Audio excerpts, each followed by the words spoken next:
Your host Nick Toka. On today's show, is Bitcoin slowness a feature or a bug? Also, Japan's open house to accept DOGE, Solana, and XRP for real estate amid friendlier regulatory climate. They also have previously announced that they will accept Bitcoin and Ethereum. All this and so much more on today's show.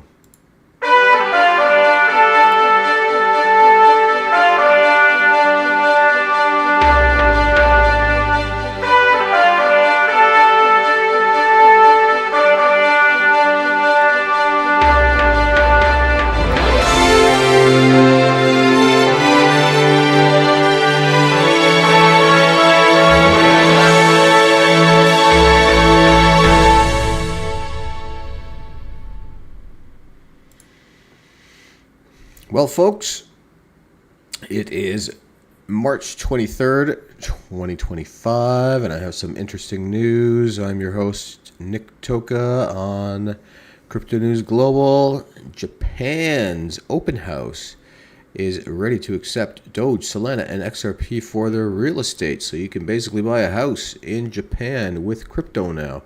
They previously had announced that you could buy with Bitcoin and Ethereum, but now they're adding Doge, Solana, and XRP. Super interesting. Let's get into our Market Watch and Bitcoin technical analysis for the day. We currently have the BITI up about 1% to 86,000.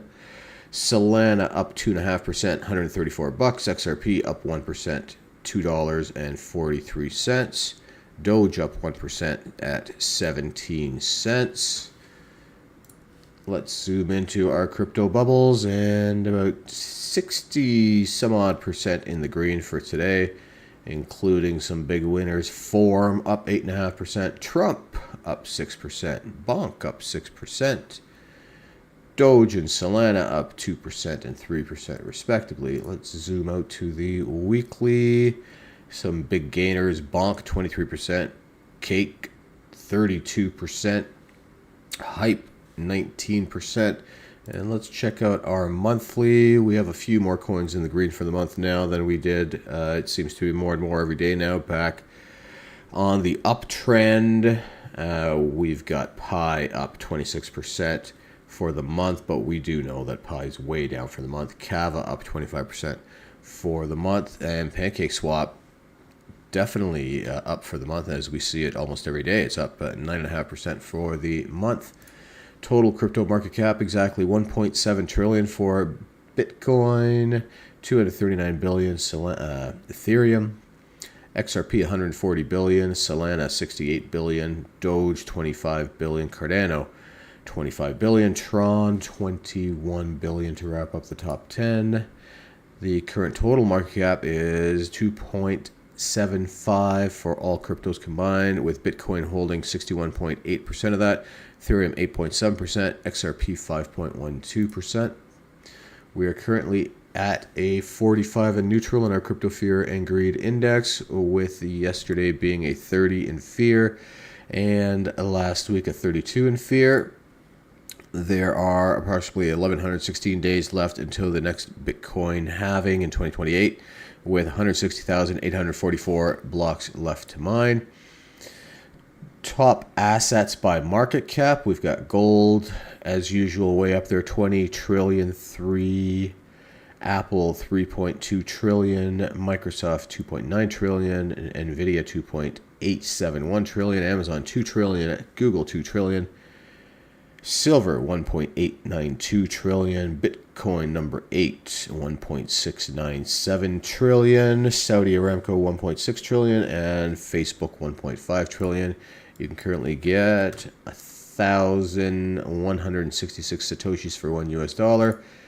The U.S. debt clock keeps ticking. Currently, the U.S. national debt at 36,634 billion, which equals to 107,145 per U.S. citizen, or 323,048 per U.S. taxpayer. So definitely some interesting news.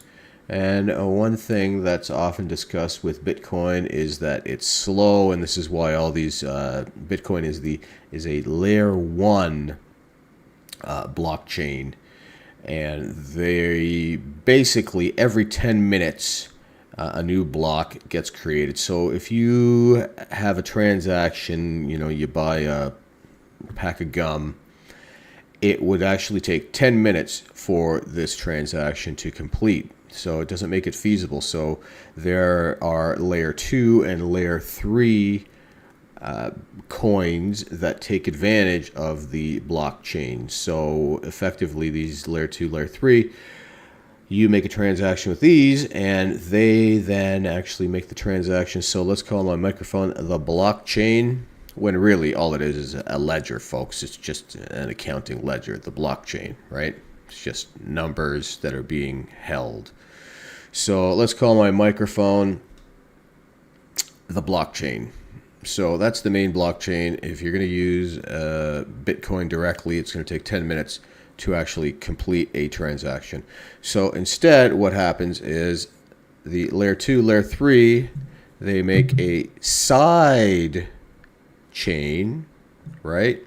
So XRP and Lightning and many other small coins, they're all layer 2, layer 3. So there's a side chain. You go with your XRP, you create a transaction, and it's immediate. So it creates the transaction and completes the transaction on the side chain.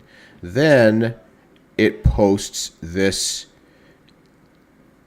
after 9 minutes or whatever time it is to the full blockchain. So your transaction's already completed over here, and then when the main blockchain updates every 10 minutes, then it passes the full information to the real blockchain. So that's kind of how it works. So the question here is Bitcoin's slowness a feature and not a bug?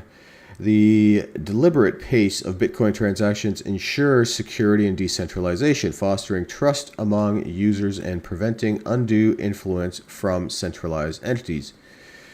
Satoshi didn't invent Bitcoin to be a generalist network, a jack of all trades, master of none. Bitcoin deliberately trades speed and scalability for decentralization and security. But contrary to popular myth, this isn't an obstacle to building new Bitcoin-based applications. Slowness is Bitcoin's strength, not its weakness, and the building on Bitcoin movement will succeed only if devs embrace inherent Bitcoin's slow architecture while strategically working around the edges.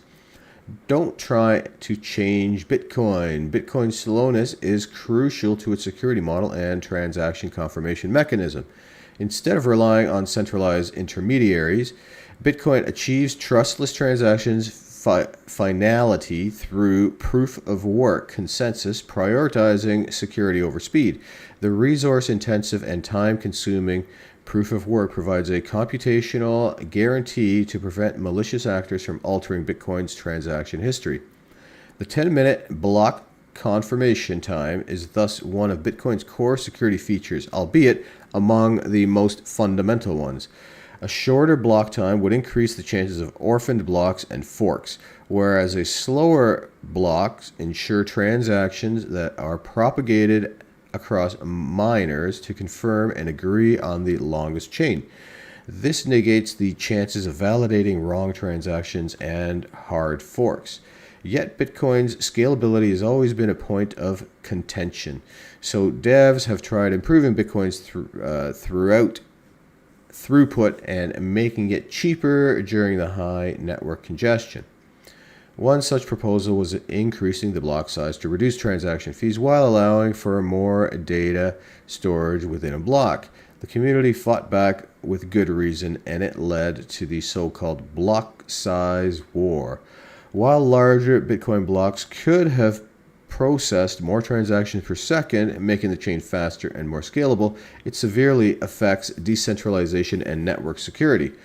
Larger blocks require more compute, so it's more expensive to run full nodes. This in turn means fewer miners securing the network, increasing centralization and consolidation risks in the hands of the wealthy elite. That's precisely what Bitcoin was built to solve. The lesson: you don't change Bitcoin, Bitcoin changes you. So interesting, and exactly what we were talking about. So yeah, we don't want to change Bitcoin. Allow the security to be the primary feature is definitely the way they want to keep it, and hopefully this is the way it will stay forever. Now, speaking of the biddy, the Bitcoin was designated to be allowed by Japan's open house real estate company to buy real estate in Japan recently. And now they've opened it up even further, and Japan's open house to accept Doge, Solana, and XRP additionally, including Bitcoin and Ethereum for real estate amid friendlier regulatory climate. Amid Japan's evolving regulatory landscape, Open House is integrating Doge and Solana as payment options to attract a broader demographic in its real estate offerings. The Open House Group, a prominent Tokyo Stock Exchange listed real estate firm, has expanded its crypto payment options to include XRP and Solana and Doge. This addition brings the total number of acceptable digital currencies on the company's platform to 5, complementing the previously supported Bitcoin and Ethereum. As Japan's 5th largest real estate company by revenue, Open House's decision marks an upward trend in crypto payment adoption with the country's property sector.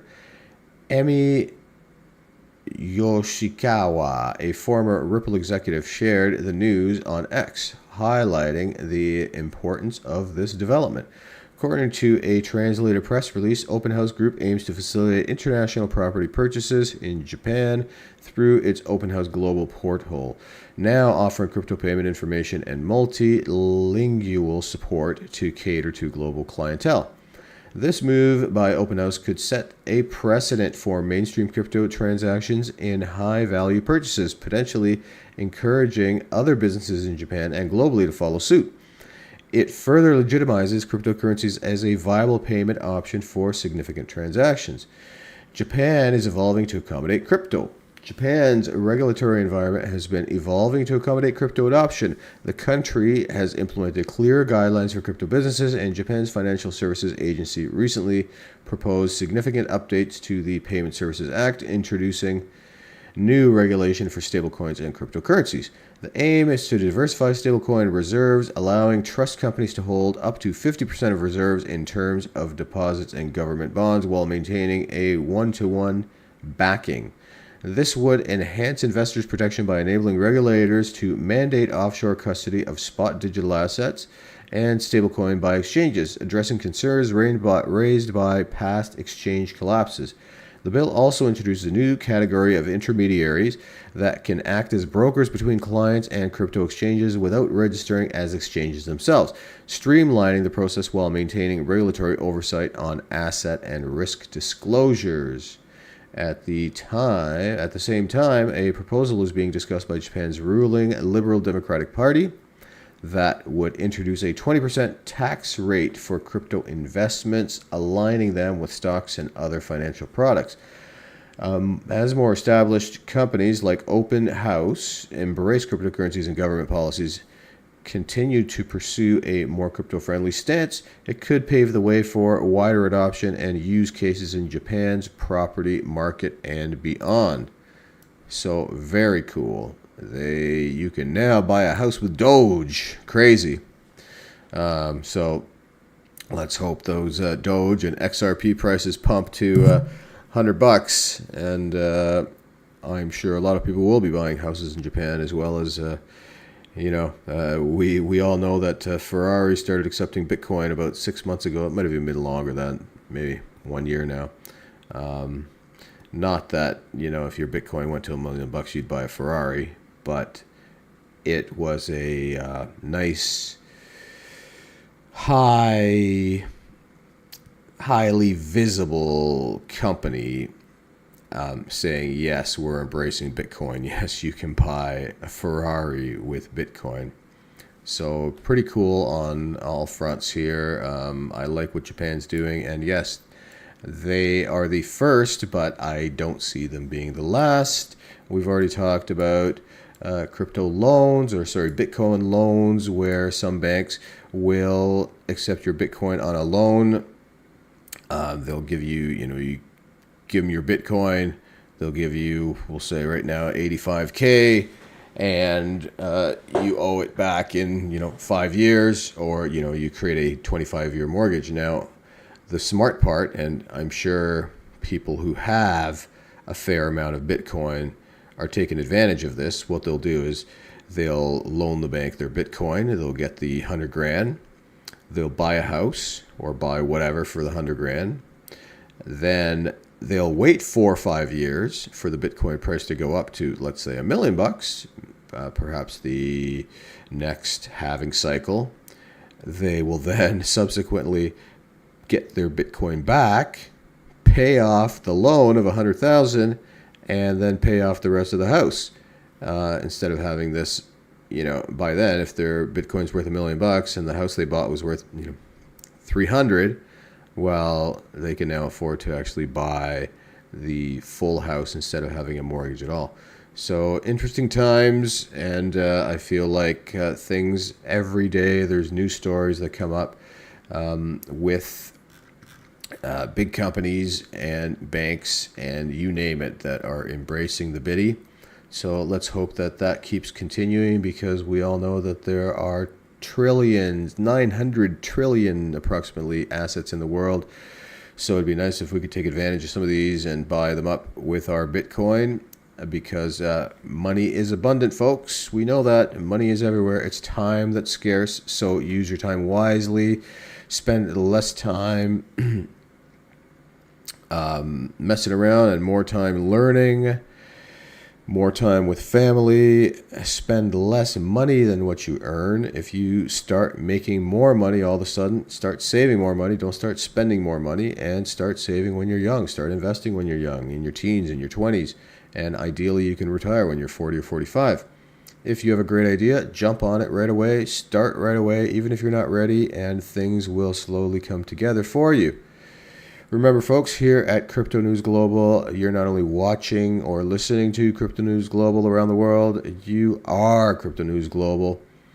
I would love, if you found this stream enjoyable, to please subscribe on my path to have more than 500 to 1,000 subscribers by the end of this year. Please join me on this path, and we will see you on the next stream, folks. Thanks so much for joining.